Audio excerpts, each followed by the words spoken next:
One, two.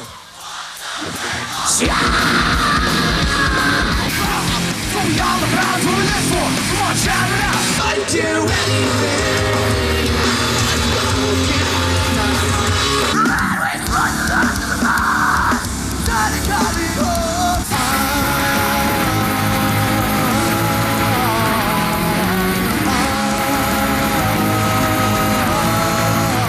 I know you see and experience a million things in a summer. You're all over the place. You go around North America, but I'm going to work on your memory just a little bit. I'm just wondering if you remember we met in bizarre circumstances.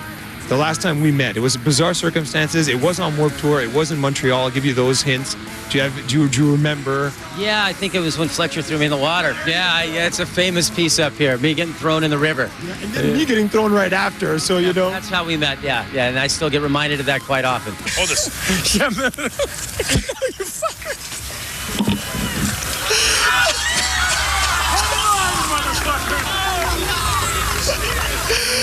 Oh my. Wait, not the mic, not the mic. Put the mic inside. I'm going in.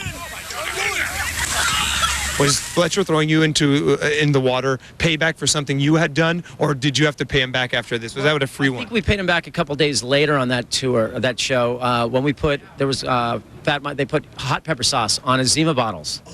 So they're all on stage in Detroit because we'd played here. We went to Toronto and Detroit. And it was the last day of the tour. And they put hot pepper sauce on his Zima bottles. And he'd drink one. He went on stage, grabbed it, drank it. And he was burning his mouth. And he turned and grabbed another one. And it was right in the middle of the show. And he couldn't play. And his mouth was blistering up. And everyone got a great... We all got it because he'd been shooting people with his BB gun while they were playing later. So, okay. So it's kind of a give and take. I don't know who owes who right now. I don't know if we're even or I have to still look out for my back.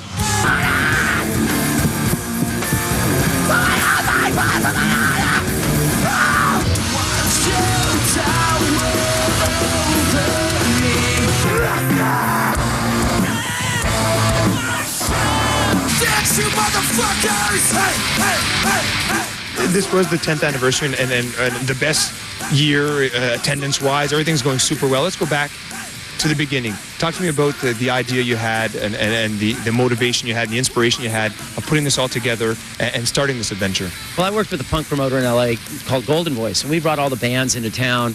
Back then it was GBH, the Cro-Mags, the Addicts, and I worked with those bands, and I was used to those bands each sharing floor space at our houses or them traveling and sharing equipment. So when bands would come here, Circle Jerks would put them up at their house. And then when they went to England, maybe they put them up at their house. And I saw that kind of going away, that feeling of community. So many bands were on major labels or had big managers. And this was going to be one summer where I got a bunch of bands and try to put all our efforts into trying to make something bigger. And so we shared buses. I mean, that first year we had Quicksand, we had Civ, we had Orange 9mm, we had No Use for a Name and Sublime and L7. And it's kind of funny when you put No Use for a Name and Sublime and Orange 9mm on one bus to share a bus. And we had No Use for a Name and L7 on a bus sharing a bus. I had a bunch of skaters on my bus. And we went out and tried to do something different, like to go out, and it was $15.50 to go to the show then in American dollars. And we went out and tried to show that we can work together to try to build up a scene. It's kind of tough that first year. We almost didn't make it through our first year. And I know there's some criticism because I've used corporate sponsors on the tour before. But what we were able to do was when bands came in 1996, they helped me allow to do this a second, third year. And it grew into something that I think has captured, and kids trust each year. The ticket price is still fair comparatively for if you had to put that big a festival on. And they kind of trust the brand that we're going to bring some great bands that they know, as well as bands they may not have heard of, and where it's been a great platform to launching a lot of talent and music out there.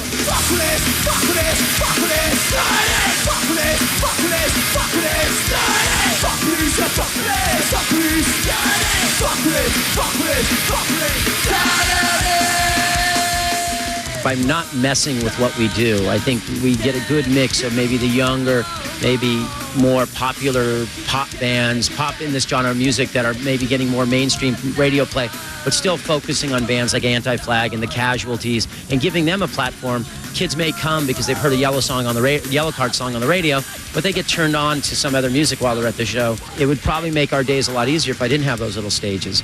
But I think that's where people would be able to write us off. But when there's 8, 10, 12 local bands get to play every day, it's kind of it's invigorating to the scene because the kids get to do their own promotion. They get to maybe meet some of their heroes in some of the national bands, because how many times I see like guys walk up to and they're a little shy and they'll walk up maybe to the guys in Good Charlotte and give them their demo tape or their own CD, you know?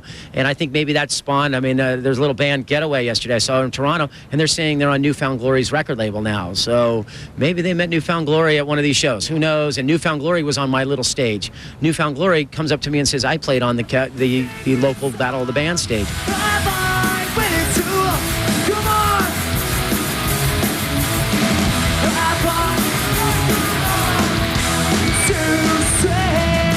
Personal favorite band that has done the Warped Tour in the past 10 years? Well, I would say Sublime, but they never got a chance to do it a second time.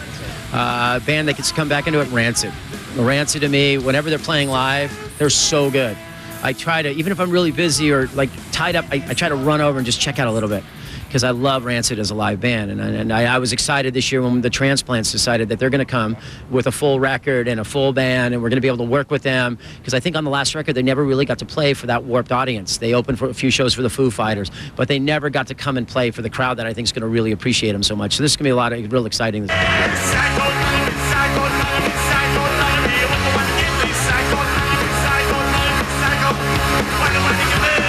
Thousands of bands have done, Warped Tour in the past 10 years, but how about a band that you would have loved to have done it that hasn't done it yet? A few of them. I mean, there's a few that'll never get a chance to play. I mean, I always wanted the Ramones to reform and play it. And I even went so far to give them, say, I'd have the all Ramones all the time stage, where all Marky Ramones bands played, and Dee Dee's, all their little incarnations of their own band, and they would close with a Ramones set. But that's never going to happen now. Joe Strummer was scheduled to play that summer. The following summer, we were hoping Joe Strummer would be able to come back, and he passed away the summer before the tour. But the band that probably should have done this whole tour, but they did play one show in Montreal, probably was Offspring. I mean, they played one Warped Tour show in history, and it was a show here at the Hippodrome when we were playing out there. And I think if there's one band that probably should have done this, when you go back and see all the bands that have, I think Offspring probably should have been out here one time, or at least.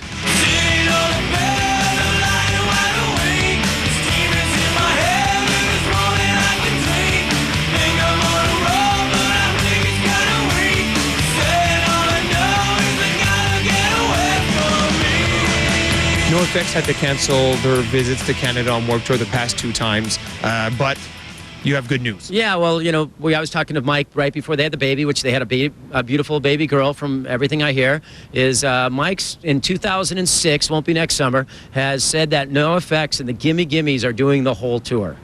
And you can send me this tape, because we now set it live on TV, so I can show him, because now I'm going to throw him to you guys, and if he doesn't show up.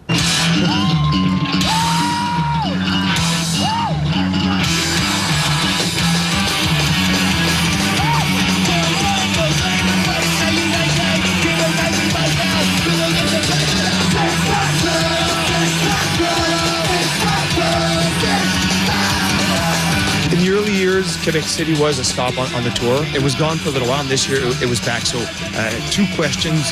One, how did that go? How was the Quebec experience this year? And the second part of it, how are these decisions made of, okay, we won't go to this city this year, or we will? Well, it's working with the local promoters. We work with and get a feel for what scene's going on, feel if it was, with Quebec City, we went up there and it did okay. We probably should have kept going.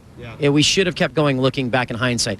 But due to some routing problems or some scheduling problems, we didn't go back. And then it kind of faded away for a while. But now I think we've put a conscientious effort that we're going to go back. It's on the schedule for next year already, which the schedule is already done. So we're going back to Quebec City. Plus, I found out, there's a promoter up here named Paget Williams, who his family has a great lake house. Yep. And I really love that lake house. And if I don't go play Quebec City, I'll never get to go to his lake house again. So if I go into Quebec City this year, we had a great party at the lake before the show. So I put it on the schedule. But also the kids really, I think, appreciated us coming up, and that's what we have to go back for. And as long as the promoters will support the show, I'll get to go to the lake house. So that'll be good fun. Deal, good. Yeah, it's a great trade. It was fun that you could come and talk to us about Warped Tour. It's fun that people can also put a face on a name, because a lot of people might know the name, and a lot of people know your face as well. But this is good, and I often say up here that Warped Tour, when Warped Tour comes around, it's kind of like Christmas for punk rockers up in Montreal. So I guess you would be a little bit like Santa Claus to this. Yeah, getting a little gray around here too. So I'm looking more like Santa Claus every day.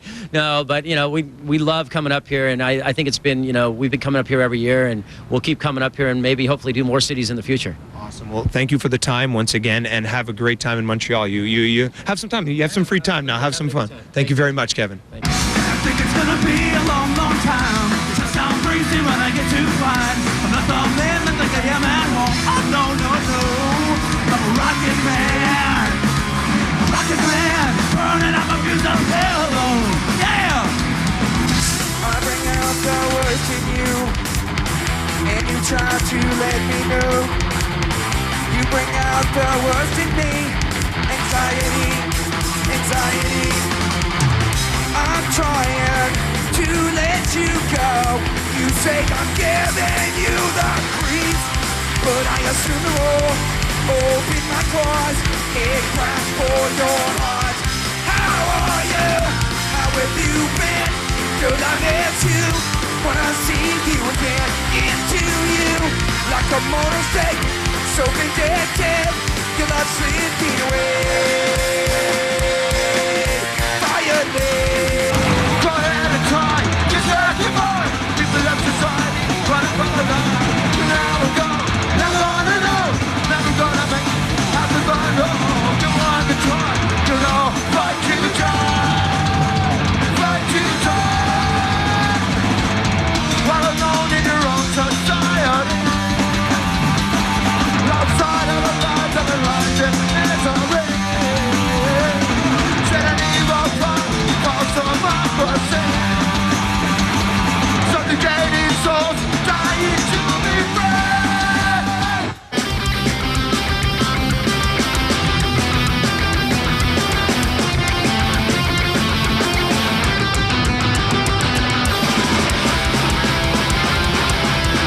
Unlucky 17, already handed plans for the future. Grammar obsessed, shown how to dress and told how to think. And I don't have a job, but I can show you how to be yourself. So many days wasted in grace. Sometimes I laugh out loud as I think about you asking me, please can you help? Can I myself? I'm not your savior. I'm not who you want me to be. A cowardly mistake.